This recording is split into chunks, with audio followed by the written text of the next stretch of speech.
So normal physiology, transgenic animals. ठीक है, तो देखा है आपको कि ट्रांसजेनिक एनिमल्स में हम रैट यूज करते हैं, रैबिट यूज करते हैं, शिप यूज करते हैं, ठीक है, काऊ यूज करते हैं, पिग यूज करते हैं। लेकिन आपके जो 95% ट्रांसजेनिक एनिमल्स होते हैं वो होते हैं माइस, ठीक। अब हम इनको क्यों यूज करते हैं? पहला हमने कहा normal physiology and development, physiology and development. इसमें क्या होता है आपका, किसी भी जीन की functioning in a body and the regulation in the development. कोई भी जीन है उसका बॉडी में क्या रोल है, वो डेवलपमेंट में क्या रोल प्ले कर रही है, क्या फंक्शनिंग है, तो उसकी स्टडी करने के लिए हम ट्रांसजेनिक एनिमल्स का यूज करते हैं। इसमें क्या करते हैं, जैसे इसका एग्जाम्पल आप ले सकते हो। एग्जाम्पल इसमें ग्रोथ कॉम्प्लेक्स फैक्टर है, growth complex factor like insulin, like growth factor, ठीक है। इसमें हम पहले एक ऑर्गेनिज्म के अंदर आपकी ऐसी चीज इंट्रोड्यूस कराते हैं जो इन फैक्टर को सप्रेस कर दे, ठीक है, इन फैक्टर को सप्रेस कर दे। उसके बाद हम देख लेते हैं कि उस ऑर्गेनिज्म में ये अगर जीन पर्टिकुलर ग्रोथ फैक्टर नहीं है तो क्या इम्पैक्ट आएगा। इस तरीके से हम स्टडी करते हैं normal physiology and development of in transgenic animals. मतलब एक पर्टिकुलर जीन का फिजियोलॉजी में, उसकी बॉडी स्ट्रक्चर में, उसके डेवलपमेंट में क्या रोल है, तो उसके लिए ट्रांसजेनिक एनिमल यूज करते हैं। दूसरा आपका पॉइंट है टू स्टडी ऑफ डिसीज। आपका कोई भी डिसीज है जिसका अभी तक क्योर नहीं बना हुआ है, उसका ट्रीटमेंट नहीं है, जैसे कि आपका कैंसर है, ठीक है, सिस्टिक फाइब्रोसिस है,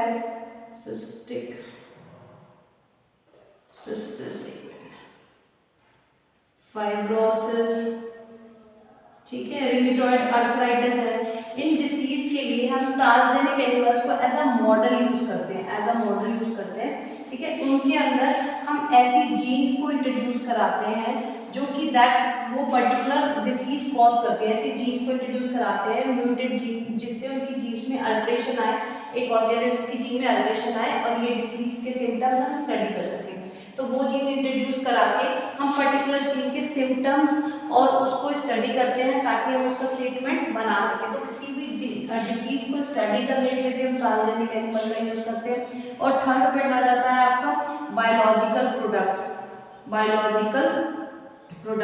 ऐसे बायोलॉजिकल वर्ड यूज किया गया है तो हम ऑर्गेनिज्म को यूज कर रहे हैं ऐसे प्रोडक्ट बनाने के लिए जो कि ह्यूमन बीइंग के लिए यूजफुल है। जैसे कि एग्जांपल है आपका एम्फीसीमा, एक डिसीज है एम्फीसीमा जो आपका रेस्पिरेटरी डिसऑर्डर है, सांस की दिक्कत होती है इसमें लेने में, ठीक है। अभी एम्फीसीमा का ट्रीटमेंट होता है अल्फा-1 एंटीट्रिप्सिन से।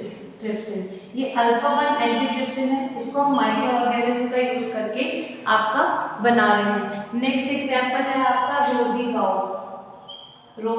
काऊ 1997 में फर्स्ट ट्रांसजेनिक काऊ बनी थी जिसका नाम था रोजी।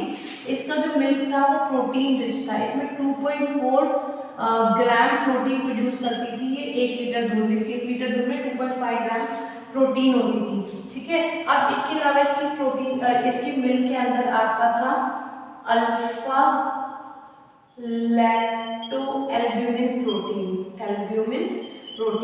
ये जो प्रोटीन होती है ये इजीली डाइजेस्ट हो पाती है by the children and it is very useful for the body and very nutritive. तो ये जो दूध था बहुत न्यूट्रिशियस होता था, इसमें ये प्रोटीन था जिसको डाइजेस्ट करने में भी दिक्कत नहीं आती।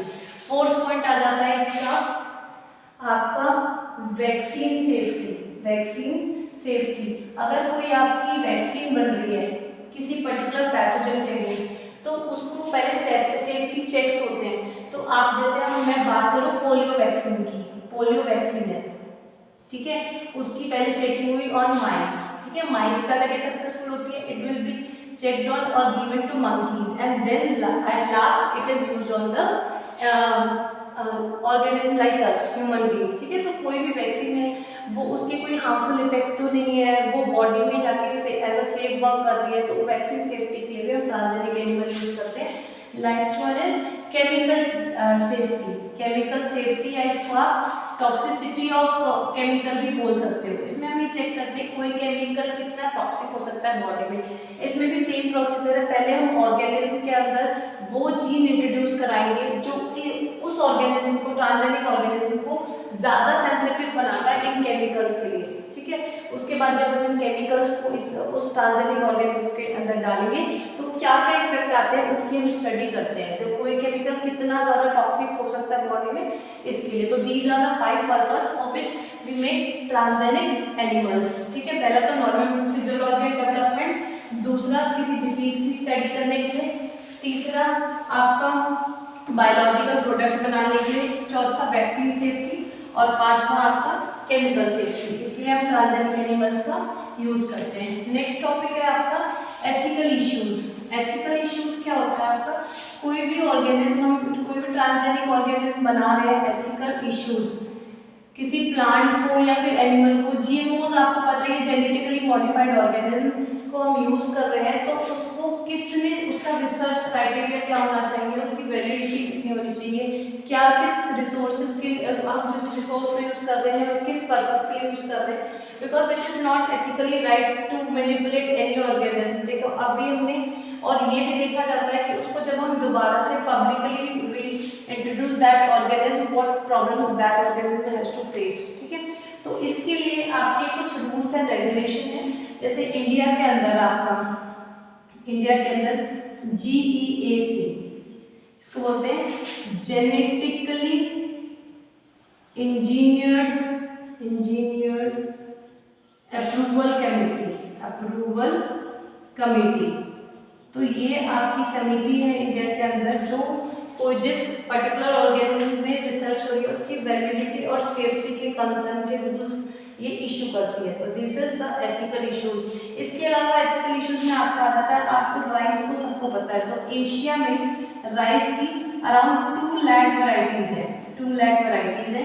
इवन इन इंडिया, ठीक है, even in India we have many varieties of rice.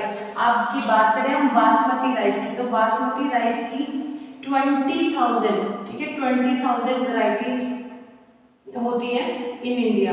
इसका जो इन्फॉर्मेशन है ये हमारे कल्चर से मिलती है हमें बहुत सारी, इसका अरोमा इतना और इसका फ्लेवर की जो के बारे में हमने अपनी कल्चर्स में, अपनी बुक्स वगैरह में भी पढ़ी है। ठीक है, लेकिन आपका जो अमेरिका है, अमेरिका, यूएस, उन्होंने क्या किया है, इंडिया का जो बासमती राइस था उसको क्रॉस कराया with semi drop variety of rice. ठीक है, basmati rice of India, basmati rice of India was crossed with semi drop variety, ठीक है, and they take a patent on the basmati rice. उन्होंने क्रॉस करवाया 1997 में। उसके बाद यूएस पेटेंट ऑफिस से ही, US patent and trademark office से, पेटेंट एंड ट्रेडमार्क ऑफिस से उन्होंने बासमती राइस पे अपना पेटेंट ले लिया, विच वॉज इलीगल। ठीक है, एक्चुअल में वो इंडिया का था, तो ethically it is not right. ठीक है, तो अगर यही आपका होता है तो फिर सेम सिस्टम फॉलो होता है। तो जो आपकी डेवलप्ड कंट्री है which have very rich culture and they are traditionally very high, they have very rich biodiversity, they can be misused by the developed country. तो इस चीज़ को देखने के लिए आपका आता है, ठीक है, आपका इंडिया में भी इंडियन पेटेंट बिल, ठीक है, इंडियन पार्लियामेंट में एक बिल पास करा गया है जिसको हमने इंडियन पेटेंट बिल बोला है। ठीक है, ये आपका देखता है कि कोई भी इंडिया के रिसोर्सेज हैं, बायो रिसोर्स